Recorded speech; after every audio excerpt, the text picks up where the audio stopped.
Bom dia, bom dia! Começando a gravação de mais uma aula, de mais uma reflexão do livro Espiritualidade Emocionalmente Saudável. Bom dia Caetano, chegando aí. Gi, bom dia. Nós vamos dando início aí, curtindo um pouquinho do som do Fireflight. Graça e paz para você também, Gi. Fala, Fábio, tudo bem? Bom, hoje nós vamos começar, Gabi chegando aí. Nós vamos então começar o segundo capítulo da obra do Peter Scazzero, Espiritualidade Emocionalmente Saudável.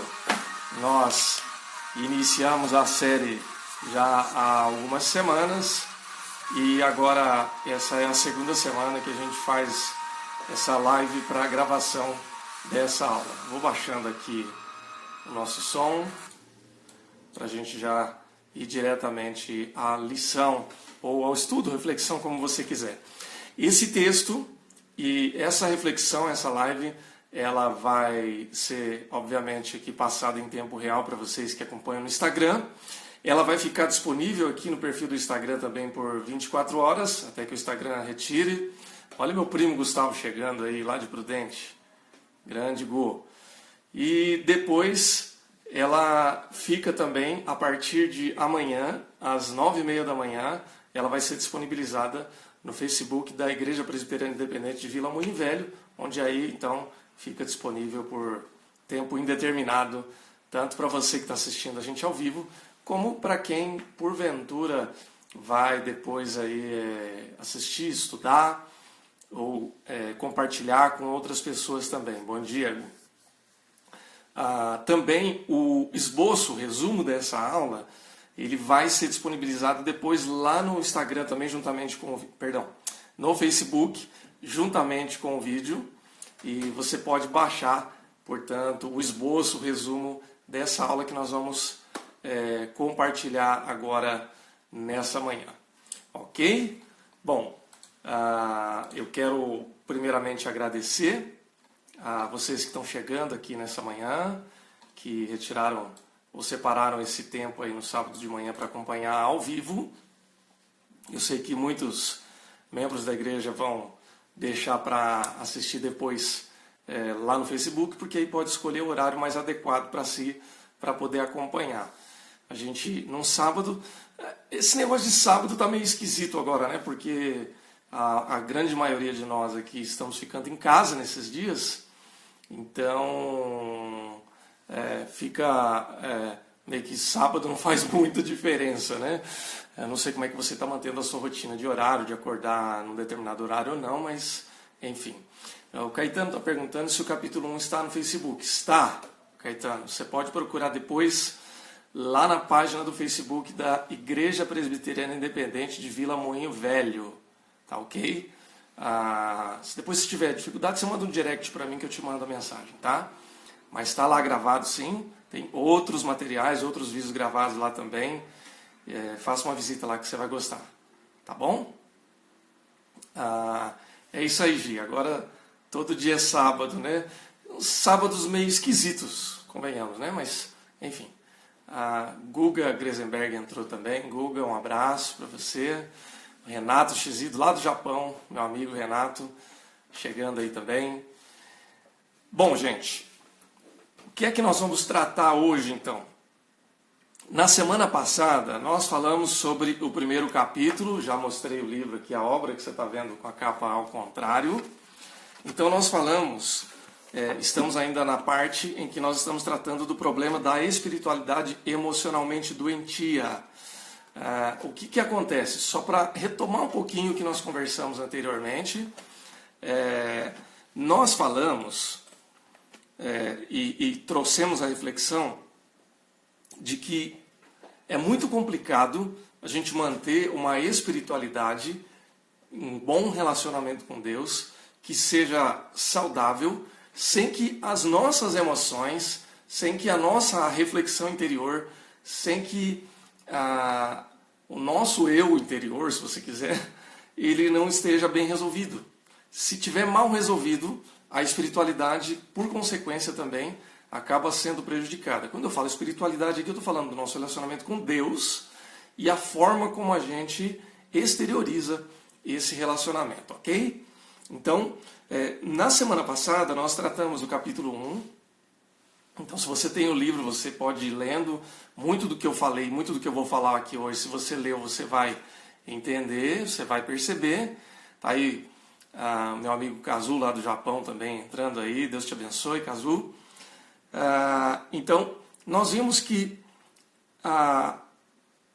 aquilo que nós vivenciamos emocionalmente, aquilo que a gente exterioriza, as nossas ações, a forma como a gente se comunica, a forma como que as coisas no exterior muitas vezes nos afetam, isso é a ponta do iceberg, né? É só o que fica visível. Mas há um mar de emoções, de sentimentos, de formas de elaborar as coisas que está abaixo da superfície, que diz respeito às nossas emoções e a maneira como a gente lida com essas emoções. Então, isso diz muito mais a respeito da gente do que a gente pode imaginar, ok? A Cá chegou aí, o meu tio José Azor, lá de Prudente, entrou aí também. Deus abençoe. A Cá da nossa igreja também. Bom, gente, então, hoje nós vamos falar sobre os 10 primeiros sintomas da espiritualidade emocionalmente doentia. Ou seja, como é que você, como é que eu, como que nós vamos reconhecer se nós temos sintomas, ou reconhecer esses sintomas de uma espiritualidade que não está saudável, que emocionalmente está com problemas, ou, usando aqui a expressão do autor, uma espiritualidade emocionalmente doentia. Então, a gente se depara, por exemplo, com algumas afirmações. Quando você começa a viver espiritualidade, quando você frequenta uma igreja, seja ela qual for, você começa a perceber que as pessoas que te rodeiam, ou mesmo você, elas não são perfeitas. Elas têm problemas, elas têm hábitos ou mau hábitos, muitas vezes, que são difíceis de você lidar ou de você entender.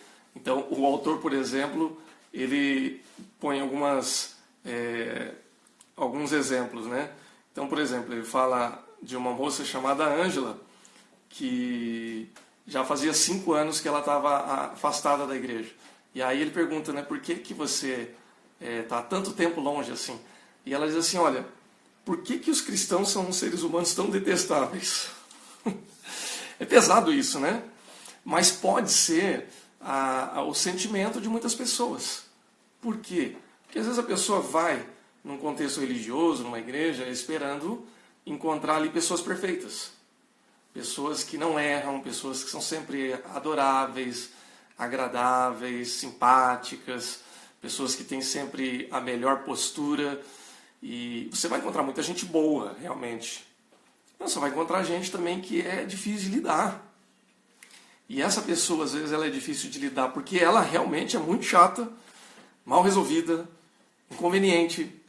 Ou pode ser também que a maneira como a pessoa se comporta, fala, age, pode não bater muito com aquilo que você acha que é certo.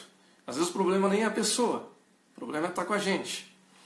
E aí acaba que a gente se decepciona e fica irritado.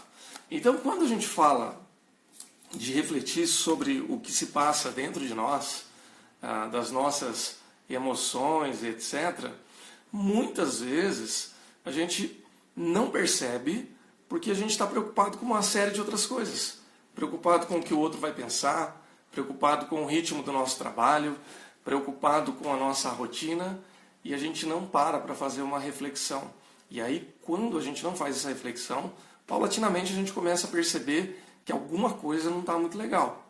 Como eu costumo brincar, alguma coisa errada não está certa nessa história. Então, Eu vou falar rapidamente aqui, vou tentar pelo menos falar sobre o que o capítulo aponta como os 10 primeiros sintomas de uma espiritualidade emocionalmente doentia. Se nós não terminarmos, porque são 10 sintomas, e eu não quero aqui também atropelar tudo, se nós não terminarmos hoje, na semana que vem a gente conclui. Mas nós vamos iniciar hoje, e quem sabe, se a gente terminar hoje, ok. Senão a gente vai em frente. Então, preste atenção, fique atento, e assim, nesse momento em que nós vamos conversar sobre isso, a minha recomendação é que você deixe as suas barreiras baixas, desarme-se. Não fique, como é que eu posso dizer, não se sinta acuado, não se sinta contra a parede, não é uma acusação para ninguém, não é? É apenas uma forma de nós fazermos uma reflexão. Em linguagem terapêutica, deixe seu fator crítico baixo, tá ok? Desarme-se, baixe as barreiras. Por quê? Porque muitas das coisas que nós vamos falar aqui vai bater diretamente conosco, comigo, com você. E quanto menos barreiras a gente tiver, lógico, você não vai baixar o seu senso de reflexão, não é isso. Mas quanto menos barreira você tiver, mais você vai ter condições de fazer uma autoanálise e deixar que o Espírito Santo trabalhe no seu coração para que você perceba se algumas dessas características têm relação com você. Por quê? Porque se tiver, você pode tratar. Você pode deixar que Deus trate o seu coração para que você possa ter um bom ou um melhor relacionamento com Deus. Ok? Bom, vamos lá. Qual seria a primeira característica ou o primeiro sintoma que muitas vezes adoecem as nossas emoções e, por consequência, a nossa espiritualidade? O primeiro sintoma é usar Deus para fugir de Deus. Olha só que coisa. Muitas vezes, pessoal que vai entrando aí agora, eu não vou conseguir falar com todos, mas quem está deixando a cena aqui, eu vou acenando, ok? Depois, no final, a gente vai fazer ainda, se der tempo, perguntas, um bate-papo, conversa, etc. Então, muitas vezes nós usamos Deus para fugir de Deus. Parece uma coisa contraditória, né? Mas é real. Muitas vezes nós ficamos com uma dificuldade de querer nos ouvir ou de deixar que a nossa voz interior, que Deus trabalha na nossa mente, no nosso coração, trazendo insights, trazendo experiências, impressões, e a gente não quer ouvir essa voz. De fato, Deus fala conosco o tempo todo, mas muitas vezes a gente não quer ouvir, não quer deixar-se ouvir. Você já, por exemplo, percebeu que em muitos contextos religiosos, às vezes as pessoas investem num ativismo muito grande? Por exemplo, tem cristão que precisa viver de evento em evento para se sentir espiritualmente saudável. É aquele jovem que vive de acampamento em acampamento. Acabou um acampamento, se não tiver um próximo acampamento daqui a um mês, daqui a 45 dias, o nível de espiritualidade dele parece que começa a cair. Ou é aquele casal, ou aquele rapaz, aquela moça que está sempre participando de congresso. E congresso tem bastante, né? Pelo menos aqui no Brasil, na região sudeste, você vai encontrar um monte. Tem aqui em São Paulo. Eu digo o seguinte, pessoal, para quem mora em São Paulo. Em São Paulo, você vai encontrar de tudo. Inclusive igreja. Inclusive evento eclesiástico. Então, tem gente que vive pendurado de evento em evento. Inclusive de graça, viu? Dá para você frequentar a igreja tradicional, histórica, conservadora, de imersão, de aspersão, pentecostal, pentecostal do fogo, pentecostal do milagre, do Espírito. Tem de tudo, gente. Tem de tudo. Então, se a pessoa quiser, ela consegue viver pulando de evento em evento.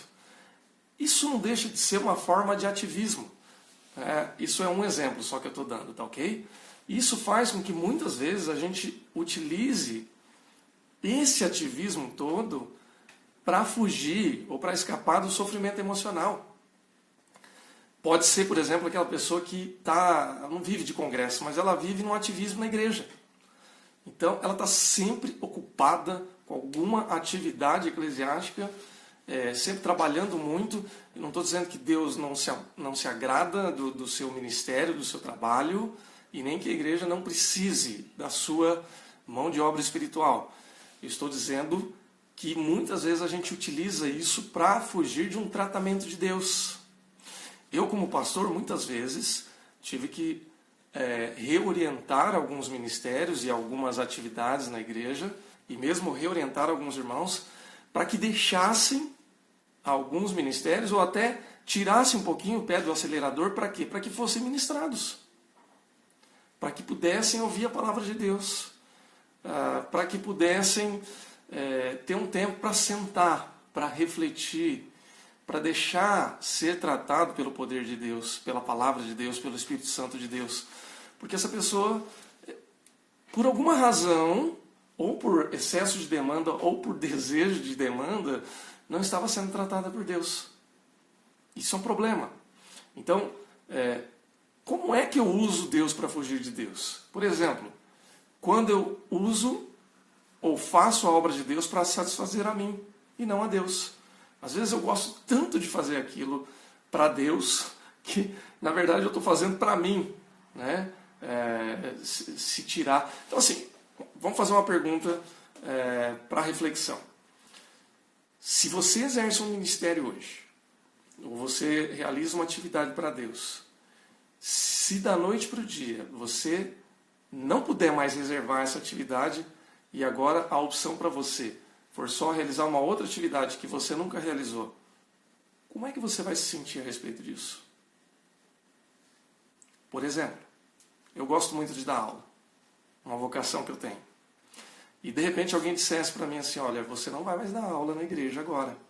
Agora, a partir desse momento, você vai ficar lá na diaconia, na porta da igreja, recebendo pessoas. Ou o inverso. Você não mais vai receber pessoas e agora você vai dar aula. Tá tudo ok para você? Tranquilo? Isso dá uma boa medida de se nós estamos fazendo aquilo para Deus ou para nós. Tá ok? Ok, eu estou aqui talvez radicalizando um pouco, mas é só para fazer uma ilustração.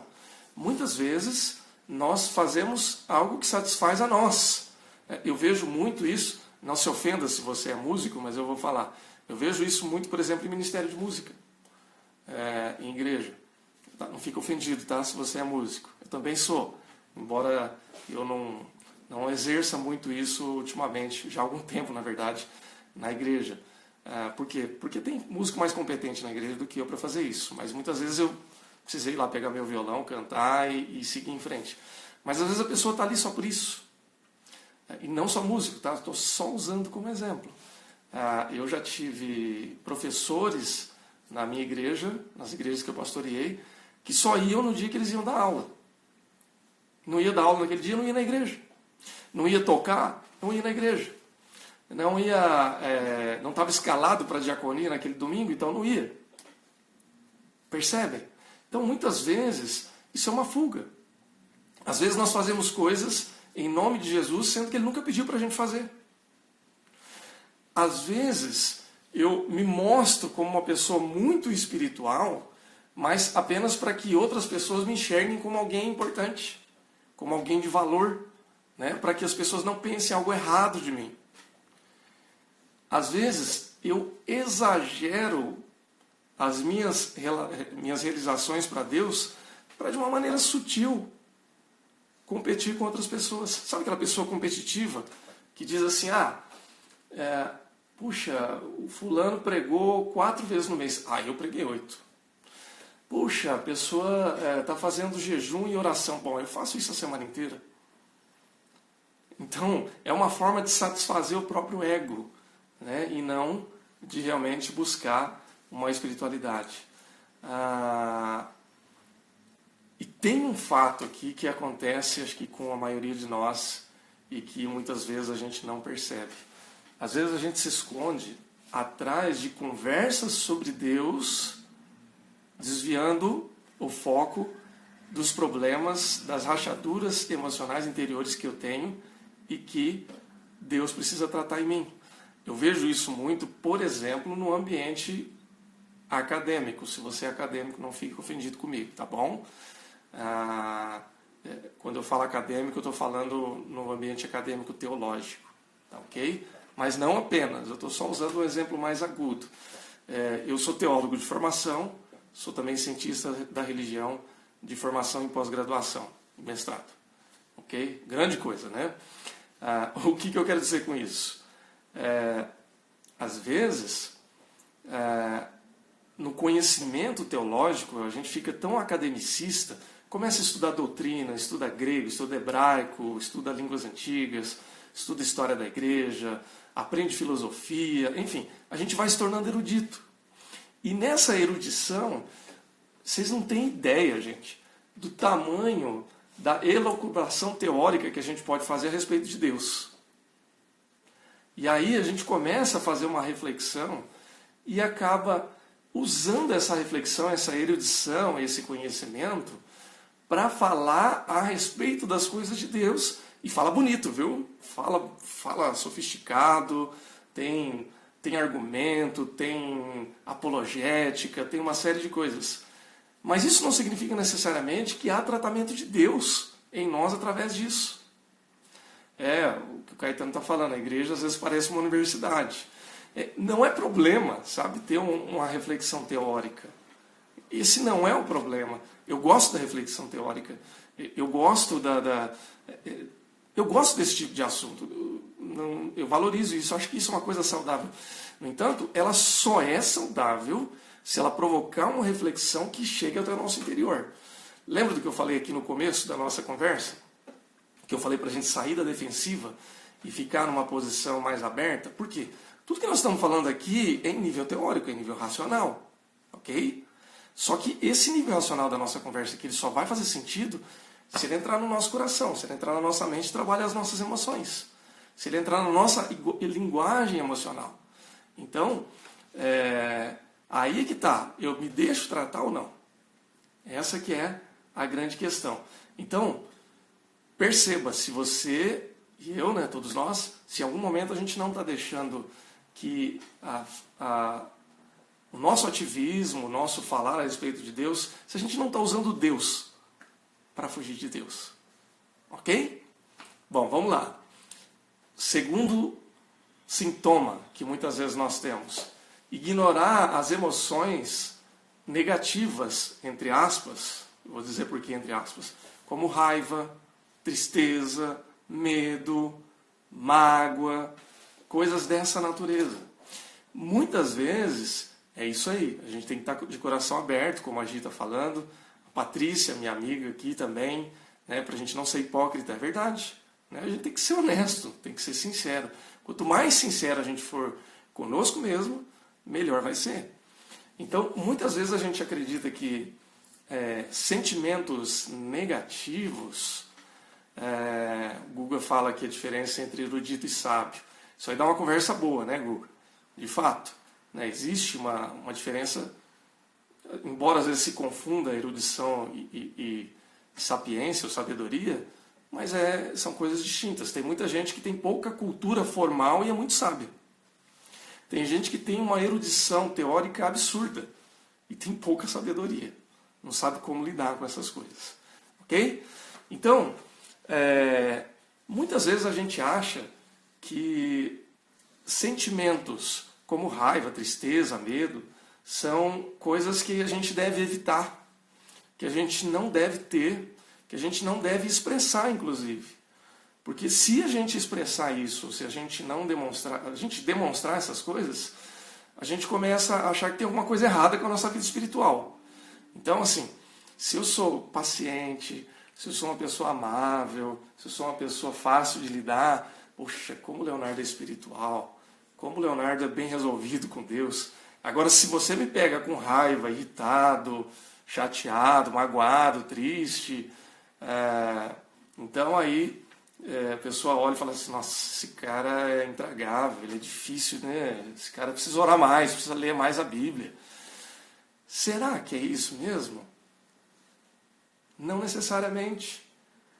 Veja, todo sentimento que nós temos, todo sentimento, alegria, amor, amor vai além de um sentimento, mas também é um sentimento. Tristeza, raiva, euforia, entusiasmo, todos esses sentimentos, eles foram criados por Deus. A gente costuma dizer lá em hipnoterapia que a linguagem do subconsciente, inclusive, é a emoção, ou o sentimento, se você preferir. Né? Então, o que acontece? Muitas vezes, a gente ignora alguns sentimentos e a gente fica fazendo uma seletividade dos nossos sentimentos. Bom, esse sentimento é visto como positivo, então esse eu demonstro. Esse eu valorizo. Esse sentimento é entendido como negativo, esse eu não quero. Esse eu dispenso. Esse eu deixo para trás. E sentir é uma coisa própria do ser humano. Quando você nega um sentimento que você está tendo, você está só colocando para debaixo do tapete uma situação que está afetando você. E isso é perigoso. Perigoso para a sua saúde emocional, espiritual e até física. Tem gente que adoece fisicamente. Sábado passado, né, e domingo passado eu estava falando sobre isso. Você não tem gente que tem dor de estômago, dor de barriga quando está muito nervoso, ansioso? Não tem gente que tem dor na coluna, dor de cabeça, enxaqueca, fibromialgia, uma série de outras coisas? Não tem gente que fica deprimida? São sentimentos que de alguma forma estão sendo ignorados. Quando a gente começa a jogar para debaixo do tapete os nossos sentimentos, o nosso corpo começa a dar um sinal para a gente falar assim, cara, tem alguma coisa errada aí. E isso não é uma coisa ruim, isso é uma coisa maravilhosa, é a maneira como Deus nos criou. Deus nos fez assim.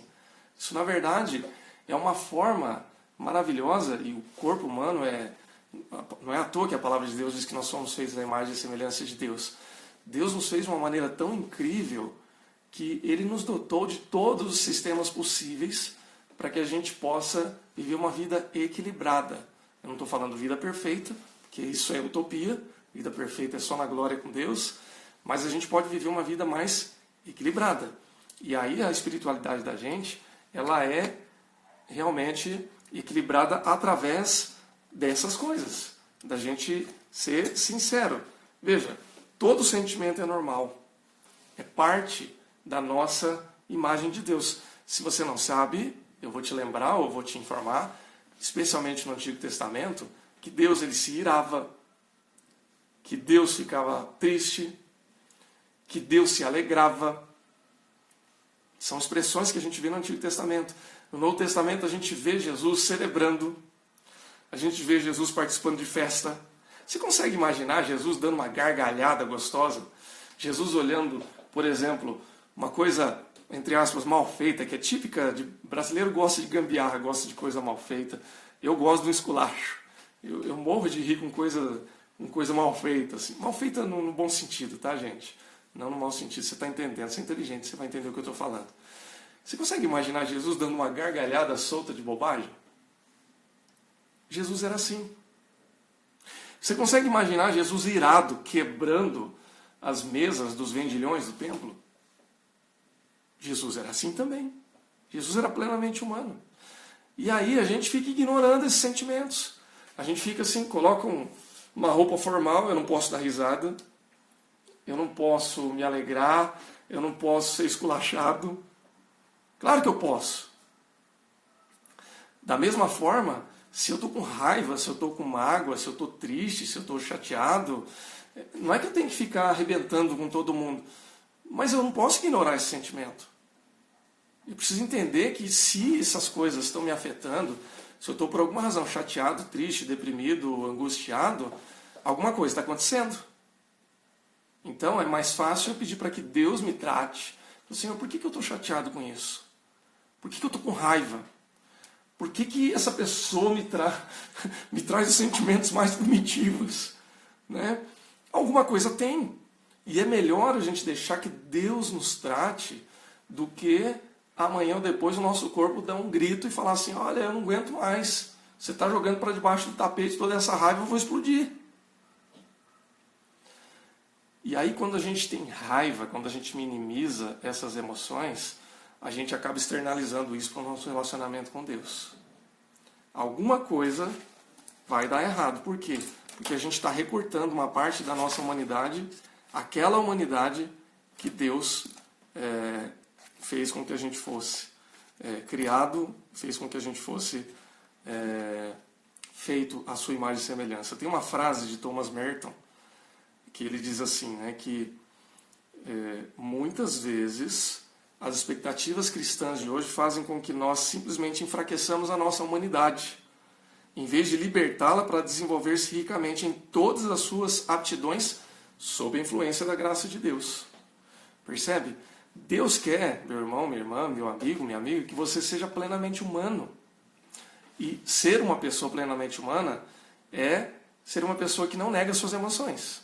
Ao contrário, deixa que a graça de Deus, aí eu estou falando de espiritualidade, deixa que a graça de Deus trate essas emoções. Então Deus não quer que eu seja uma pessoa que ignore as minhas emoções. Não. Eu posso e devo ser uma pessoa alegre, feliz, bem-humorada. Eu posso ser uma pessoa que por vezes se irrita, que fica chateada. Agora, a graça de Deus, que é o tratamento que o Espírito Santo age em mim e através dessas coisas, é que permite que esses sentimentos eles sejam expressados na medida adequada. Então, a Bíblia diz, né, irai-vos, mas não pequeis. Então, eu posso até me irar, desde que essa ira não me leve a pecar. Agora, como é que eu vou ficar irado e não vou pecar? É a graça de Deus, é a espiritualidade emocionalmente saudável. Ok? Então, se eu ignoro essas coisas, eu enfraqueço minha humanidade. Se eu não sou plenamente humano, como é que eu posso exercer espiritualidade? Como é que eu posso viver uma vida mais equilibrada com Deus? Tá ok? Bom, eu preciso ser muito honesto comigo, com os meus sentimentos, né? Para que eu não fique só na superfície, para que eu tente um pouco mais abaixo aí. Um terceiro sintoma: morrer para as coisas erradas. Agora, isso pega muito aí na nossa teologia cristã do novo nascimento, não é? Quando a gente passa por uma experiência em Cristo, a gente chama essa experiência de novo nascimento. Quem vai lá ler o Evangelho de João, ou de São João, como você preferir, no capítulo 3, Jesus trava uma conversa interessante com Nicodemos, né? Jesus fala que a gente tem que nascer de novo.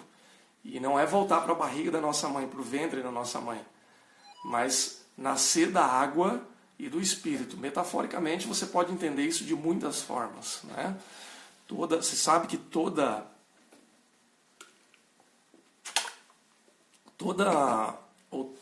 não, mas grande parte das expressões religiosas, além do cristianismo, trabalham com essa questão de nascer de novo. Existem diversos rituais, ritos de passagem, onde, falando como antropólogo aqui agora, né? Onde as pessoas passam por um rito em que elas deixam uma vida antiga e partem para uma vida nova. Isso é nascer de novo. Ok? Então, a Patrícia está falando aqui, a Grazi comentou aqui, a Patrícia também falou que quando somos verdadeiros, isso transparece em nossos pensamentos e ações. É isso mesmo. Então, não tem como a gente dissociar uma coisa da outra. A ideia da ressurreição, é isso aí. Então a gente nasce de novo, a gente se torna uma pessoa nova. E na fé cristã, muitas vezes, a gente acaba, sem querer, cometendo um equívoco com relação à compreensão do nascer de novo. Porque o que acontece? Quando a gente nasce de novo em Cristo, Deus em Cristo perdoa todos os nossos pecados. É louco isso, né? Mas é verdade. Então, eu posso ter sido uma pessoa normal, um trabalhador comum, um estudante, que não fez nenhuma grande bobagem na vida, mas eu sou pecador. Quando eu passo a viver em Cristo, aquele sacrifício que Cristo fez na cruz, ele é suficiente para apagar todo o efeito dos meus pecados. Veja, ele não apaga a minha história. Minha história é minha história. Ok? Mas o efeito, o peso, a condenação do meu pecado é apagada. Seja eu uma pessoa normal, comum, ou a pior pessoa do mundo. Posso ser um presidiário, eu posso ser uma pessoa terrível, posso ter sido. O que eu fiz não vai ser apagado. Então, se eu sou um presidiário, eu vou continuar na cadeia. né? Porque na lei dos homens eu tenho que cumprir minha pena. Mas o efeito espiritual do pecado é apagado em Cristo. Só que tem um detalhe. Às vezes a gente acha que os sentimentos, as emoções dessa história pregressa são apagados. Isso não é verdade. O que é apagado, teologicamente falando aqui, é o efeito espiritual do pecado. Mas a partir da minha vida com Cristo, eu passo a viver um processo que se chama santificação. Santificação. Caetano está perguntando aqui, pecados que iremos cometer também. Caetano, você vai continuar sendo pecador a sua vida toda. Ok? Por quê? Porque isso é um problema da natureza do ser humano. Desde que o pecado entrou no mundo, entrou na história, nós passamos a nascer em pecado. Essa é a expressão bíblica. Então, usando uma ilustração do apóstolo Paulo, ele diz assim, o mal que eu não quero fazer eu faço, e o bem que eu quero fazer isso eu não faço. Isso é o drama do pecador. Agora, isso, a Gisele está falando, que é apagada a nossa condenação pelo pecado. É isso aí, Gil. Então, Caetano, os pecados que eu ainda venha a cometer, e eu vou cometer, mesmo que eu não queira, eu preciso, a partir daí, reconhecer e confessar os meus pecados para Deus. Tá? Você pode encontrar lá na primeira carta de João, lá no finzinho da Bíblia, o primeiro capítulo da primeira carta de João, ele vai dizer isso, né? Se dissermos que não temos cometido pecado nenhum, mentimos. Se confessarmos os nossos pecados, Deus é fiel e justo, para nos perdoar de todo pecado e nos purificar de toda injustiça. Ok? Então, a partir daí, eu reconheço. Porque antes da minha experiência com Cristo, eu nem reconheço exatamente se eu sou pecador ou não. Eu não tenho a noção clara do peso, do efeito do pecado. A partir de Cristo, eu começo a ter. E isso faz diferença. Agora, o que eu quero dizer aqui é que toda a minha história emocional pregressa ela precisa ser tratada. Então, imagine que a minha vida com Cristo, ela está aqui, né, nesse marco. Daqui para cá era a minha vida anterior, com toda a condenação do pecado. Chega aqui, o evento Cristo na minha vida anula todo o efeito espiritual do pecado, mas não todas as emoções e experiências, elas fazem parte da minha história. Daqui para frente, eu vou minimizar cada vez mais esses efeitos através de uma nova vida com Cristo, processo de santificação em que eu vou melhorando dia após dia. Só que toda aquela carga emocional que eu trouxe até aqui, ela continua me acompanhando. Você entende isso? Então, toda a minha história pregressa, ela continua me acompanhando. As emoções, as tristezas, as mágoas, os traumas, o sofrimento, preconceitos, etc, etc. E aí, então, essas coisas têm que ser tratadas juntamente com a nova vida. Se a gente não faz isso, a gente acaba adoecendo. Aí que a gente diz de morrer para as coisas erradas. Por que a gente diz que morre para as coisas erradas? Quando a gente passa a ter uma experiência com Deus, se você se identificar com essas coisas, eu quero dizer que você faz parte do meu time. Porque isso aconteceu comigo. Eu abri mão, por exemplo, de muitas vontades saudáveis. Quando eu me converti, quando eu estou falando de se converter, que eu estou falando de viver uma experiência com Cristo. Isso aconteceu verdadeiramente na minha vida, entre fins de...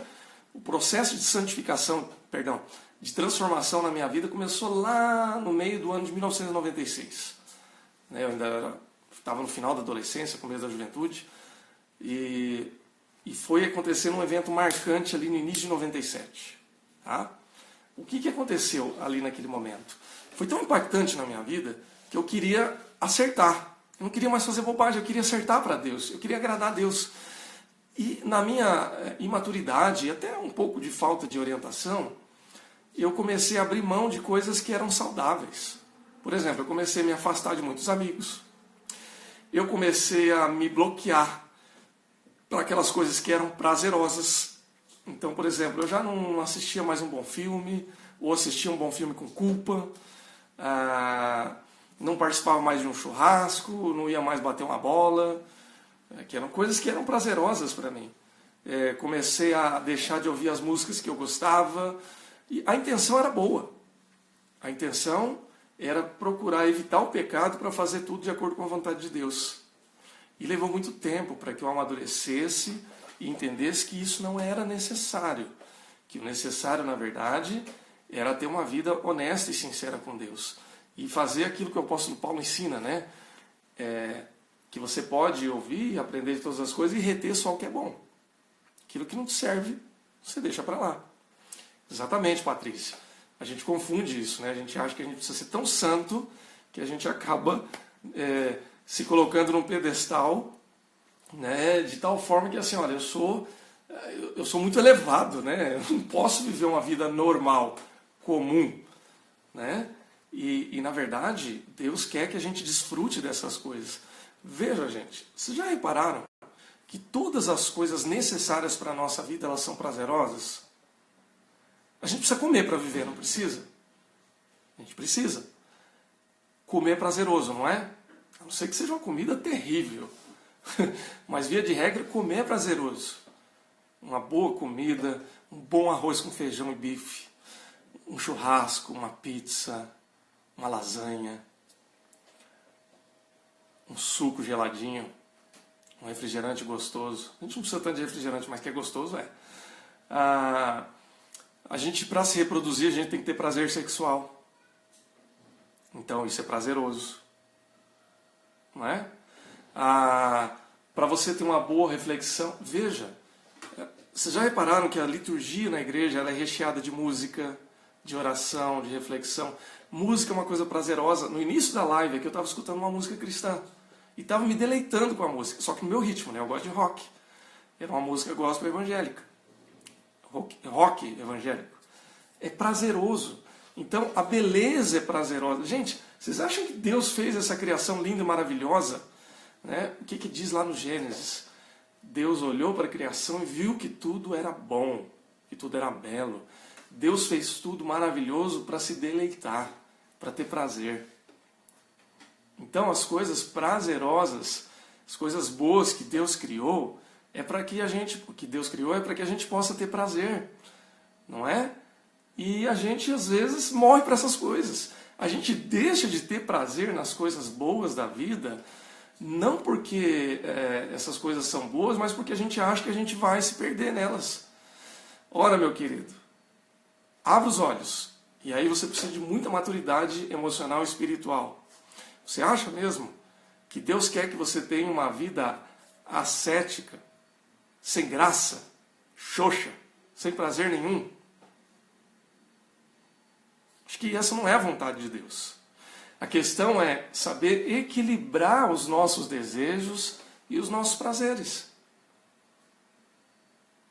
Moderadamente a gente pode expressar e desfrutar da criação que Deus fez. A dinâmica da morte na vida cristã aqui deve ser aplicada para as coisas que nos levam a pecar. Indiferença, arrogância, teimosia, hipocrisia, atitude de julgamento, a frieza e os pecados mais óbvios que são descritos na Bíblia. Você vai lá em Êxodo, quando fala dos 10 mandamentos, você vai ter lá, né, não matarás, você não vai matar, você não vai dar falso testemunho, você não vai cobiçar a mulher e as coisas do seu próximo, você não vai mentir, você não vai roubar, e etc, etc. Então, está muito óbvio isso, né? Que tem coisas que a gente não precisa nem ficar descrevendo aqui. É isso aí. Então, é essa expressão, né, Cazu, que é a vida em abundância. Né? Jesus fala isso. Eu vim, olha só a contraposição que Jesus fala. O ladrão vem para roubar, matar e destruir. Eu vim para que tenham vida e tenham em abundância. Então, muitas vezes o ladrão, o diabo, o inimigo, o Satanás, como você quiser expressar aí, ele vem para roubar a nossa alegria. Ele vem para roubar o prazer que a gente tem. Olha, uma vida sem graça, sem molho, sem gosto, ela pode fazer com que a gente tenha uma espiritualidade tão pecaminosa quanto aquele que vive uma vida deslumbrada no mundo. Aquela vida do filho pródigo, sabe? Da parábola do filho pródigo, daquele que vai lá e vive uma vida dissoluta, uma vida de prazeres e tal, que é uma vida pecaminosa, por quê? Porque afasta a pessoa de Deus e faz com que ela viva uma vida dissoluta. Mas muitas vezes uma vida ascética ela é tão pecaminosa quanto. Por quê? Porque você vive uma vida triste, e não apenas uma vida triste para você, mas para as pessoas que estão ao seu redor. Uma pessoa que é por demais austera, ela não seca só. Eu lembrei aqui de uma expressão que, se você assiste ou lê os livros do Harry Potter, você vai entender o que eu estou falando. Tem gente que parece um dementador. Você sabe o que é um dementador? É aquela pessoa que ela seca toda a alegria que está ao seu redor. Ela suga toda a sua alegria. Eu gosto muito dessa expressão, eu falo para a molecada, né? Que tem gente que parece um dementador. Chega no ambiente, o ambiente começa a ficar gelado, escuro, triste. Por quê? Porque a gente morre para as coisas erradas. Aquilo que Deus quer que a gente viva na sua plenitude, a gente não vive. E aquilo que é para a gente deixar de lado, muitas vezes, a gente confunde. Então, meu irmão, minha irmã, seja uma pessoa alegre, feliz, deleite-se nas coisas que Deus te deu. Ah, agora está uma época triste, nós estamos em quarentena. Caramba, é óbvio que não está o melhor dos mundos. Mas você está aqui me ouvindo, então alguma coisa boa você tem. Você tem o que comer, você tem família, você tem a palavra de Deus, você tem um Deus que está ao seu lado, que está cuidando de você. Você tem uma perspectiva de que amanhã você pode viver alguma coisa diferente. Você tem coisa boa para ver. Você não morreu ainda. Alguma coisa boa aconteceu com você. Talvez alguns aqui vão se identificar comigo. Eu já passei por 2 situações em que eu quase morri. Eu já passei por um acidente de carro gravíssimo, que eu só posso reportar isso ao milagre de Deus. Nós atropelamos um cavalo numa estrada. Não sei se você sabe, mas quando você atropela um animal, geralmente ele entra pelo para-brisa e mata todo mundo. E por alguma razão milagrosa, esse cavalo foi parar em cima do carro. E a gente saiu vivo. Eu já passei por situação de cirurgia também, que era para a coisa ter tomado uma outra direção. Mas eu estou vivo. Cara, eu recebi mais de uma vez uma segunda chance. Se eu tenho essa chance de viver, por que não aproveitar? Eu não posso perder a minha vida, ou perder tempo na minha vida, ficando triste, amargurado, não aproveitando as bênçãos que Deus tem me dado. Eu preciso sim aproveitar. Talvez você já tenha passado por experiências como essa que eu passei, né, de ter ganho uma segunda chance. E às vezes a gente ganha uma segunda chance o tempo todo. Eu já quase fui atropelado num dia de ano novo. Um outro dia eu conto essa história aqui. E eu sei que foi Deus que me puxou naquele momento para eu não ser atropelado. Isso, Patrícia, fora as que a gente não fica sabendo, os livramentos. Tem coisa que é melhor a gente nem ficar sabendo, né? Porque senão a gente fica muito impressionado. Mas é verdade. Eu estava comentando isso com a minha esposa ontem, que tem muitas situações que se a gente tivesse noção do perigo e que muitas vezes a gente passa, a gente não... talvez a gente nem dormisse à noite. Então, morra para aquilo que precisa ser morto. E viva em plenitude com aquilo que Deus te chama para viver. Tá bom? Eu vou falar de um último sintoma aqui, o 4º sintoma, e na semana que vem nós vamos continuar falando dos demais sintomas. Tá bom? Sintoma número 4, negar o impacto do passado sobre o presente. Isso tem relação direta com o que nós falamos aqui no sintoma de número 3. É verdade que quando nós temos uma experiência com Cristo, os nossos pecados são removidos. Quando eu falo removidos, o efeito do pecado, né? E a gente recebe um novo nome, uma nova identidade, um novo futuro, uma nova vida. Nós somos declarados justos perante Deus. Olha que coisa maravilhosa. Então, eu sou uma nova criatura.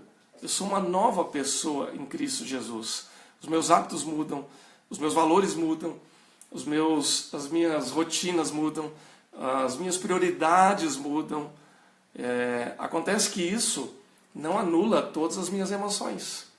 E aí, a gente estava falando do sintoma anterior, né, que a gente deixa de ser uma pessoa alegre, uma pessoa feliz, ou a gente não consegue lidar com muitas das nossas demandas, das nossas emoções. Gente, o que acontece em momentos assim que a gente não pode ignorar?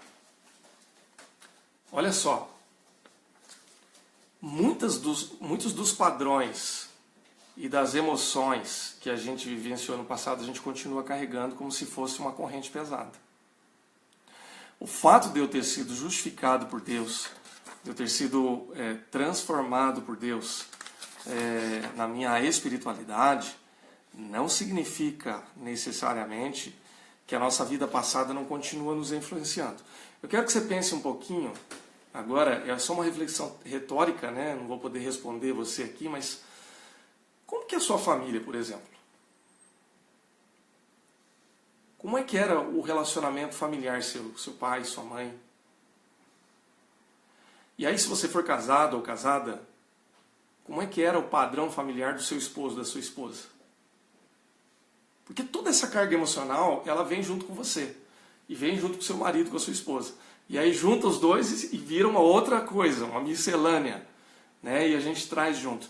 Gente, quando a gente vem de uma vida pregressa, seja ela qual for, familiar, emocional, etc., a gente carrega tudo isso junto. Eu costumo dizer, por exemplo, quando eu vou falar em empresa, quando eu vou falar com profissionais, palestra específica que a gente dá, que a gente junta a espiritualidade com outras coisas, a gente fala assim, olha, quando a pessoa vem trabalhar, ela não vem sozinha. Ela traz junto o filho que está doente, ela traz junto a esposa que brigou com ele, ela traz junto a dívida que ela está há meses arrastando, entre outras coisas, que são aquilo que forma as nossas emoções. Então, quando a gente vive, a gente traz tudo isso lá do nosso passado também. E a gente precisa tratar. E esse tratamento só é possível quando a gente deixa que Deus trata conosco. Porque muitas vezes a gente é comprometido, a gente é esforçado na nossa espiritualidade, só que muitas vezes as nossas emoções espelham mais a nossa família do que nós mesmos. Padrões que a gente carrega. Por exemplo, a forma como meu pai lidava com a minha mãe pode ser uma forma muito parecida como eu lido com a minha esposa hoje. Quando eu digo pode, é porque às vezes a gente já deixou Deus tratar, a gente muda isso. Tá ok?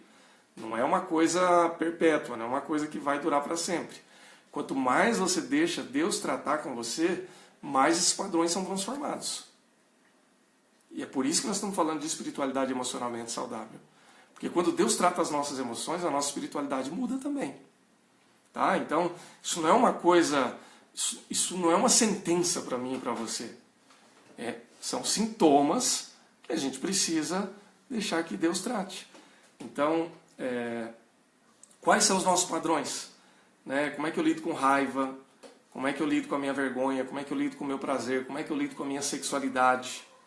Como é que eu lido com os meus sofrimentos nos relacionamentos com os amigos? Como é que eu lido com os meus filhos? Por exemplo, eu, graças a Deus, lido com os meus filhos de uma maneira muito diferente da qual os meus pais lidavam comigo e com os meus irmãos. E veja, deixa eu ser justo aqui com os meus pais antes que você não entenda isso. Meus pais sempre tiveram uma relação muito amorosa com a gente. Minha mãe sempre foi muito amorosa comigo, meu pai sempre foi muito amoroso. Mas eles viveram a limitação das emoções deles. E eu, pela graça de Deus, pelos muitos anos que eu tenho vivido com Cristo, eu tive a oportunidade de aprender e repensar os meus padrões. Algumas coisas eu acredito que eu ainda estou repetindo, né? Porque o tratamento de Deus é contínuo. Mas outras eu já pude quebrar. Então eu tenho um relacionamento diferente com eles. Relacionamento aprimorado pela graça de Deus.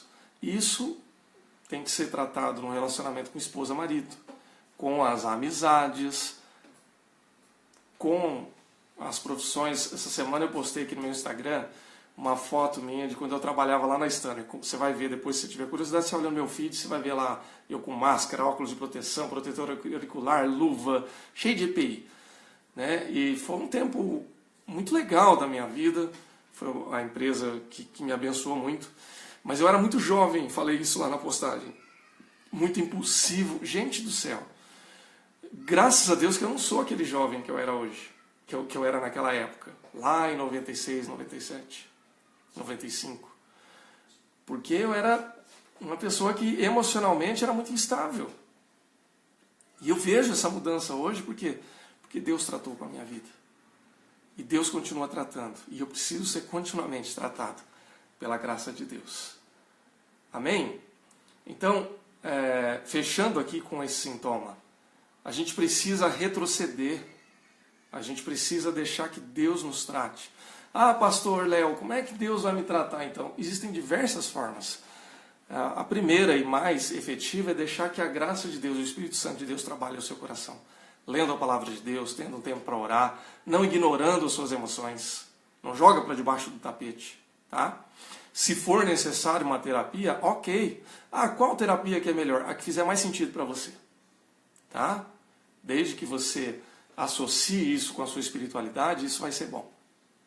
Tá ok? E aí Deus vai te abençoar poderosamente. Em nome de Jesus. Gente, tem mais 4 minutinhos aqui, ou 3 minutinhos. Se alguém quiser fazer algum comentário, alguma pergunta antes dessa live fechar, fica à vontade. Você pode postar aí, escrever a sua pergunta, o seu comentário. E eu vou ter prazer ainda de falar alguma coisa antes da gente encerrar esse tempo aqui. Tá bom? Enquanto isso eu tomo uma aguinha.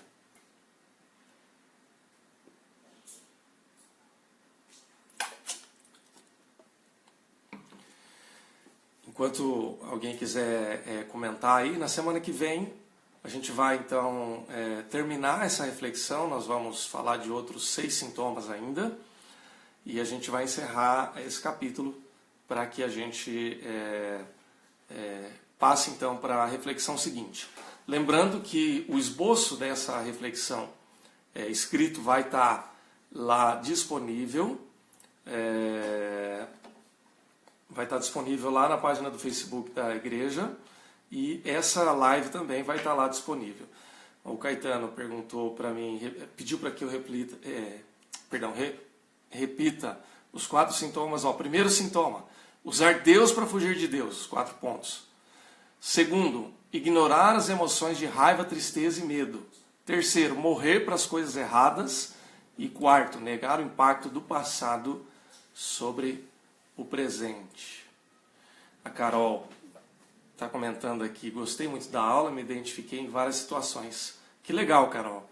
É isso mesmo. Não só você, eu também. E que bom, né, que você e outras pessoas possam se identificar. Porque, de fato, é só assim que a gente pode ser tratado, não é? A Patrícia tinha comentado lá fora, os que a gente não fica sabendo. Eu comentei uma situação com a minha esposa. Por exemplo, esse testemunho é dela, eu não vou contar de um outro meu. Quando eu sofri o acidente de carro, que eu comentei aqui, que a gente atropelou um cavalo, meu primo estava dirigindo o carro. Só para vocês terem uma ideia, tá? Nessa época eu ainda não era crente, então eu posso explicar, você vai me entender. A gente estava numa balada, já era tarde da noite, a gente já tinha bebido pra caramba, eu, ele, mais 2 moças, e a gente estava dirigindo no carro. Era um tempo em que cinto de segurança não era proibido, não era, vou reformular aqui, que não era obrigatório usar cinto de segurança, cada um com um copo de chopp na mão, copo de plástico. Tudo bem, tinha um cavalo na pista, isso realmente talvez a gente não pudesse evitar, mas olha a situação. E para mim estava tudo bem. Imagina o que é um jovem impossível de 17, 18 anos de idade. A gente acha que nunca vai dar errado, né? A gente acha que nunca é com a gente. Se eu tivesse a dimensão do perigo que eu tinha, que eu estava correndo, como eu tenho hoje, jamais eu ia me colocar numa situação dessa. Mas eu estava, né? Então, às vezes, Deus nos livra de situações que a gente nem imagina. Melhor nem imaginar. Patrícia, muito bom esse tempo para falar de Deus. Muito tem fome de sentir paz. É verdade, Patrícia. Eu gosto de usar uma frase que ela diz assim, né, que há um vazio no nosso coração do tamanho do amor de Deus. E de verdade, nos tempos em que nós estamos vivendo de tanta incerteza, a gente não sabe como é que vai ser a nossa vida agora, né? A vida que a gente tinha antes não vai ser mais a mesma, viu? Pode ser que em alguns aspectos ela seja melhor, em outros pior. Mas em momentos assim a gente tem uma necessidade muito grande de sentir paz. E só Deus pode nos dar essa paz. O Fábio está falando que já atropelou um cavalo. Fábio, faça uma reflexão, porque Deus te livrou, viu? Porque atropelar animal é sentença de morte. E quando a gente, principalmente animal de grande porte. Pessoal, tem 10 segundos para a live encerrar. Muito obrigado. Que Deus te abençoe. Se você tiver alguma pergunta, algum comentário, pode me mandar e mensagem que eu respondo, tá? Grande abraço.